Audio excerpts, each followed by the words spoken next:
I really want to talk to the people of Iran, to the women of Iran. You have to stay strong. I'm sure many of you don't know how the West views you or how they think of the regular people, but this country has demonized your population for a very, very long time. It's the norm here. Just understand this. Our population has not demonized the Israelis since its creation, to the point that many are still excusing the Israelis when there's no such thing as a civilian in Israel. They've all been recruited into the army or are reserves for the army or are settlers. They're all criminals. There is no civilian. And they're so brazen in their crimes that they full on make families there. Not for any love for the land or even for the idea, but just so that they can use, how best can they use that? How best can they use, I made a family here. Yeah, by stealing and plundering and enjoying using the native population as your domestic workers effectively, as your slave population effectively. You created your own apartheid there. Apartheid? Yeah. They wanted that. They loved that. If there was no system of freebies, the settlers would not be there in Israel. They just would not be. They went there for benefits. For free things. I mean, they're the ones who get what they want, and they got it through sheer force. They got it through force. They make their government work for them by killing and murdering and maiming. These are the kinds of people our country stands behind. These are the kinds of people our politicians stand behind. These are the kinds of people, when they're running for office, they don't explicitly say that they support them, but once they're in power, it's, I love Israel this, I support Israel that, or the people of Israel are innocents, or how can they do this, they become mouthpieces. All of these people who get into power share this inherent need to create problems. That's why they don't need secret meetings to get on the same agenda. They recognize each other because they behave the same in the real world. It's a certain type of personality.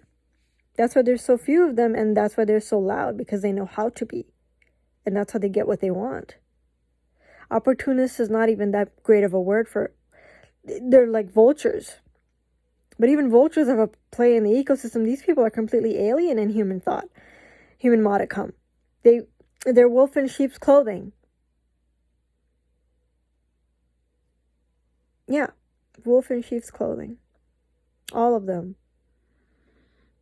There's no real distinction between them. They exist in every culture, every race, every color, every religion, every non-religion, every form of government, they're the double crossers. You can't eliminate a double crosser, because who knows when they'll be made if the offer is right. Yeah. They're mercenaries. Not in the old age type, but 21st century has made the new mercenary, the one of propaganda, the one of being able to lie to you and seeing how you scurry around because of that lie. And they get to enjoy their spoils of war. The war being your battle, your mind. The battlefield is your mind, and the victim is you, and they are the perpetrator. That's our government. That's our people in power. That's our senates. That's our Congress. That's our legislative. That's our everything. That's our law. It's made to excuse the worst of the worst. Our government has vetoed being able to aid the Palestinians. That's what our government has done. And every race has gone to that place. Okay? And that should alarm you. This shows you that these kinds of people are quick on intaking the way social politics are evolving. They know how to use it. They're incredibly subtle about it because they just need to find the right person who will do anything to get in on the social elite. All that is to say is nobody is dumb. Everyone is smart. Even in our everyday language, we excuse these people by using words like naive or ignorant or they must not know. They do know. It's just hard for us to wrap our heads around it. But even in a very subtle way, non-assuming way, we've internalized that in our own selves. That's why even before the 7th, nobody would call out Israel. No one. Not even other Palestinians in America. For fear of retaliation, but then their children don't grow up knowing the realities. So then the children don't find an issue. And that's how you breed a generation of people who then start to sympathize with the American narrative. Because now that you have an American child looks like an indoctrinated child. It looks like a Zionist child. Because they've enjoyed the benefits of this empire. So parents have a lot of work to do, and that's why I want to talk to the Iranian women, because you need to understand this is how this works. You need to hold steadfast to your government.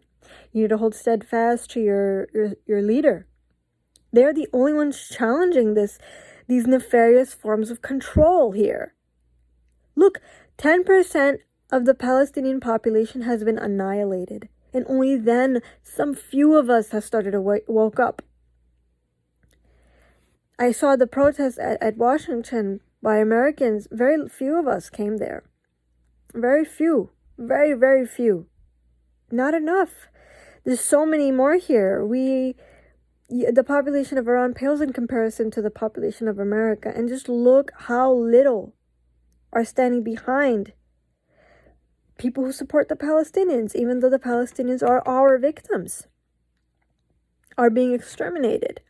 So the Americans are not something for you to behold, okay? There's a reason your government has been refusing.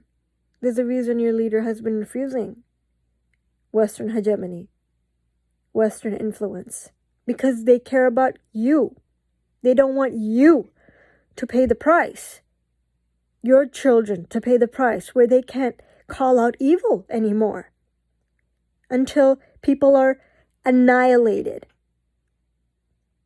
until we are effectively performing the 21st century genocide, the post-millennium genocide.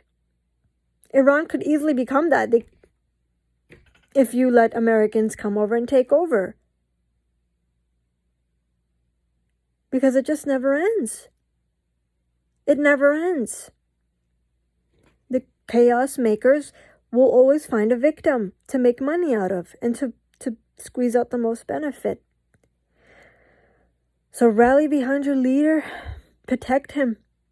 Because there's a lot of monsters out there who take him out. Because the only one holding together your moral fiber is your leader. People look up to him for that assurance, because human beings are so insecure. They need that assurance all the time.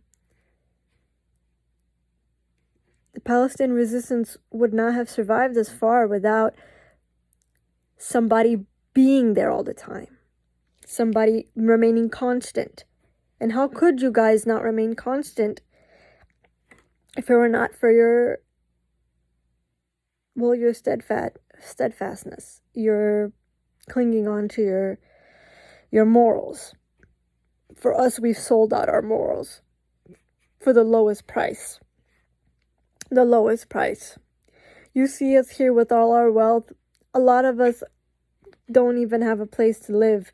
A lot of us don't have good jobs, healthcare, etc., etc. That grass is not greener on the other side.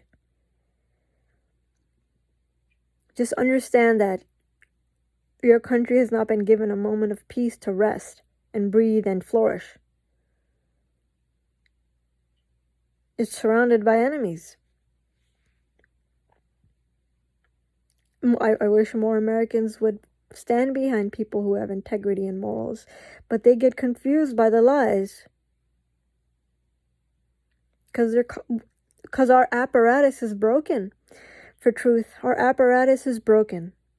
We don't know anything because it's been wrung inside out for each and every one of us. To have been accepted in this society, the way we think has been broken. The subtle ways our minds have been broken is years of accumulation. And that's why many people just lose it. They don't have any more morals. It's taken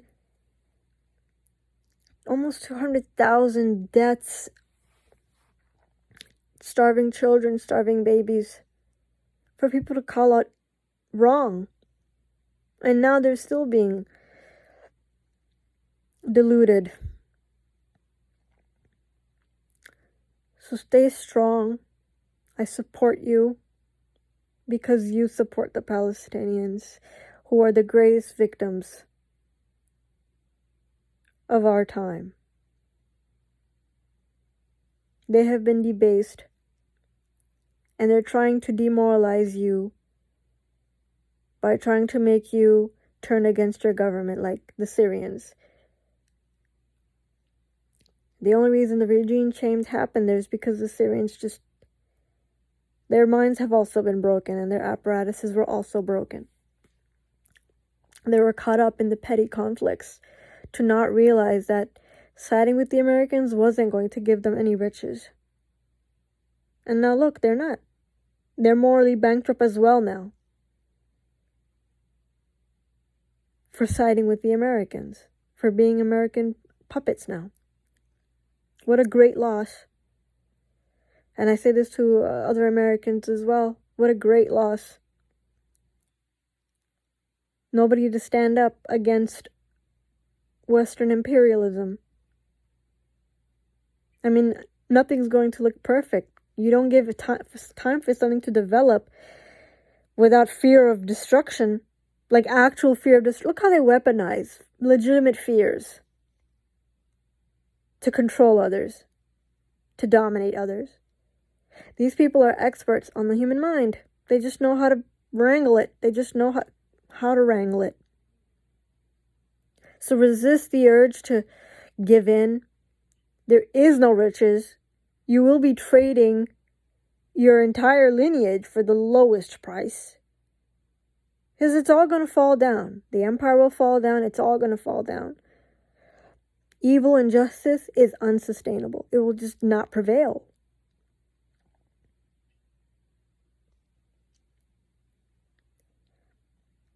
Stay strong. You guys need support. You guys probably don't know about the real America. I don't know how your TVs look like there. Your government programs look like there. We don't even have good, reliable translators here. We don't get the full scope of the truth. We're just told by whoever. And many of the Iranis here have a chip on their shoulders because they lost a lot of opportunities due to the Shah getting out of the power. A lot of them were benefiting because of him in place. So that's why they easily joined the Zionist propaganda regime so that they can make a quick buck. It's a certain type of people. They exist everywhere. They're here in America. You can see them in our magazines, our journals. It's just the lies are everywhere. People have to lie in order to get into positions. Even in academia. You have people who are anti-Iran because that's what pays. And they know it.